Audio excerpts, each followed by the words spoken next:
Assalamualaikum warahmatullahi wabarakatuh. Selamat pagi dan salam sejahtera untuk kita semua. Selamat datang di podcast Civic Channel. Hari ini teman-teman kita akan ngobrol. Jatuhnya kalau podcast itu lebih santai karena sebenarnya podcast ini bisa kita nge-link di berbagai aplikasi. Karena ini adalah obrolan yang memang membahas tentang pendidikan, karena kita di mata kuliah pendidikan anti korupsi, jadi teman-teman bisa ngobrolnya agak lebih santai dibanding selalu ibu men-sharekan materi, link ataupun video-video analisis kasus. Nah, kali ini teman-teman, tujuan pembelajaran kita di dalam obrolan ini pertama adalah mahasiswa mampu menjelaskan harta benda koruptor dan pembuktian terbalik. Yang kedua adalah pengembalian uang hasil korupsi.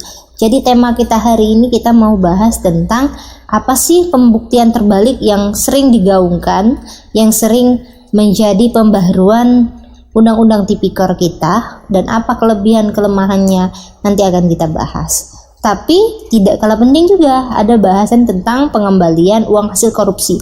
Sebenarnya koruptor itu mengembalikan uang korupsi untuk mengurangi pidananya atau tetap mendapatkan pidana tetapi tetap mengembalikan uang hasil korupsinya. Oke, nanti kita akan bahas sama-sama teman-teman. Sekarang bukan hal baru lagi jika kita membahas korupsi.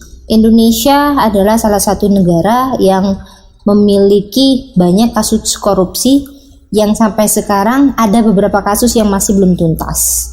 Hal itu dikarenakan apa? Sebenarnya korupsi ini memang banyak faktor penyebabnya. Sebelumnya di materi-materi kita sudah membahas definisi korupsi, jenis-jenis korupsi, faktor-faktor penyebabnya.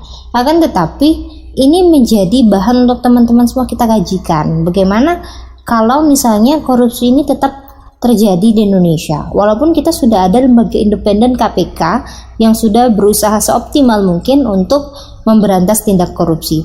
Tentu KPK tidak bisa berdiri sendiri, karena minggu lalu kita membahas bagaimana peran dari Ombudsman sebagai sarana dari masyarakat untuk menyampaikan pengaduan, dan juga yang paling penting bagaimana kolaborasi antara masyarakat dengan lembaga-lembaga yang memang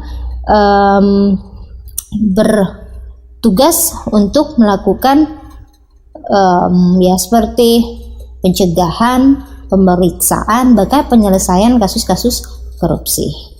Beberapa kasus korupsi di Indonesia teman-teman sudah tahu beberapa contohnya. Teman-teman perhatikan sendiri bahwa korupsi itu sebenarnya tidak harus dikategorikan yang hanya memakan uang negara. Korupsi itu tidak hanya bersifat suap, karena kita membahas jenis-jenisnya minggu lalu. Kita juga tahu bahwa menerima pemberian hadiah dengan tujuan tertentu juga atau gratifikasi itu disebut korupsi. Mendahulukan kepentingan dari keluarga, kroni, itu juga korupsi. Atau menggunakan kekuasaan itu juga korupsi. Nah, korupsi-korupsi ini banyak kasus yang sudah terjadi, mulai dari yang terbaru ini adalah korupsi mengenai dana dari asuransi Jiwasraya. Itu juga menjadi kasus korupsi. Setelah bertahun-tahun berjalan ternyata mengalami kerugian negara yang sangat besar. Setelah diselidik ternyata terjadi yang disebut korupsi. Nah teman-teman, di dalam tindak pidana korupsi kita mengenal istilah sekarang yang disebut pembuktian terbalik.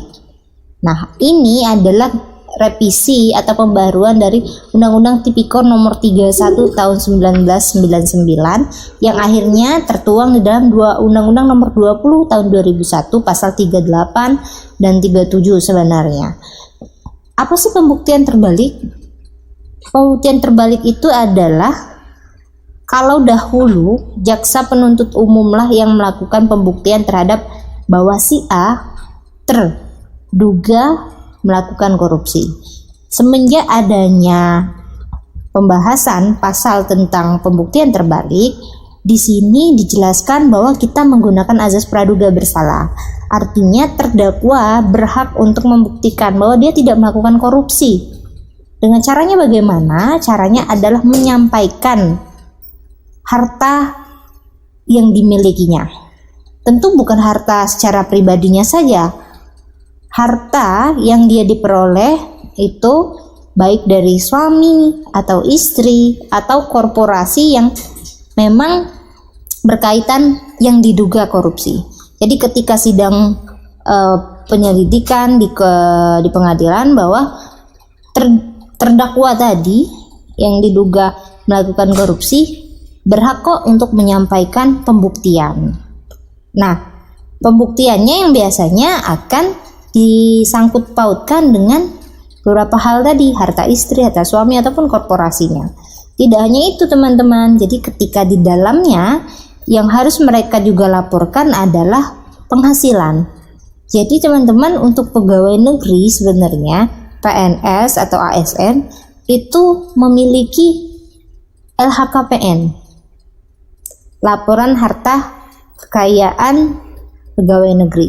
Sebenarnya di situ dituangkan bagaimana setiap pegawai negeri ataupun pejabat negara untuk melaporkan harta kekayaan yang dimilikinya. Baik itu berupa penghasilan ataupun harta benda yang dimiliki selama beberapa tahun, biasanya 1 tahun sekali untuk dilaporkan. Hal ini dilakukan untuk mencegah bahwa ketika kita diduga untuk korupsi, jika kita mampu membuktikan bahwa ini saya mendapatkan harta sebanyak ini, saya dapatnya jelas arahnya.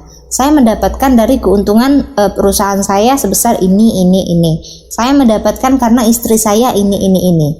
Nah, ketika terdakwa tadi dalam kasus korupsinya mampu membuktikan bahwa harta kekayaannya diperoleh benar-benar melalui korporatnya ataupun juga harta bendanya yang lain, maka hakim akan melakukan pembebasan terhadap dakwaannya. Tetapi ketika yang dilakukan tadi pembuktiannya tidak bisa, tidak kuat, dan sehingga menimbulkan pertanyaan, ini harta dapat dari mana ya?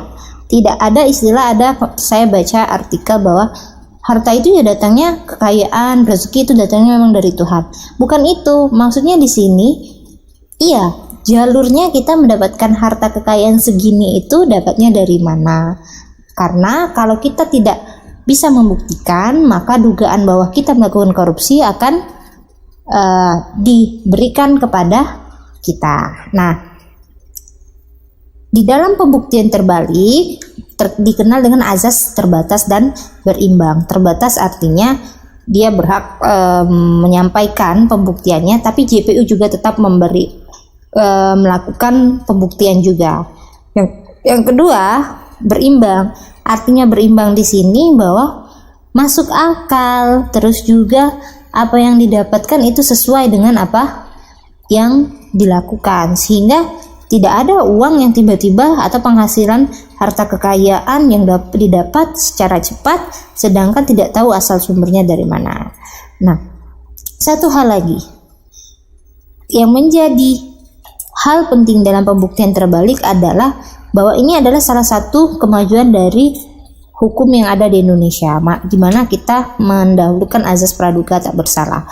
Akan tetapi pembuktian terbalik menjadi tidak efektif apabila penegak hukum dalam pelaksanaan pembuktian terbalik tidak bisa bekerja secara bersih. Artinya di sini ada peran penegak hukum yang sangat kuat untuk membantu pembuktian terbalik ini mencapai tujuannya untuk menciptakan azas praduga tak bersalah. Nah, oleh karena itu teman-teman, hal-hal pembuktian terbalik seperti ini menjadi kelebihan dalam sistem hukum, terutama di tipikor kita. Akan tetapi mempunyai kelemahan juga kalau disalahartikan atau bahkan dijadikan suatu alat untuk membebaskan diri dari dakwaan korupsi. Akan tetapi sejauh ini pembuktian terbalik tetap terlaksana dengan baik di dalam persidangan dengan menghadirkan berbagai ahli bahwa pembuktian terbalik ini jika dijalankan dengan efektif dan benar akan sangat membantu memajukan kondisi hukum di Indonesia. Nah, sekarang tugas teman-teman adalah melakukan identifikasi mengenai kelebihan dan kelemahan pembuktian terbalik. Masukkan sumber bacaannya, lalu berikanlah contohnya seperti apa. Dan jangan lupa, minggu depan kita masuk ke materi pengembalian uang hasil korupsi. Silakan teman-teman untuk menyaksikan video yang telah disediakan di Google Classroom untuk dianalisis bagaimana proses pengembalian uang hasil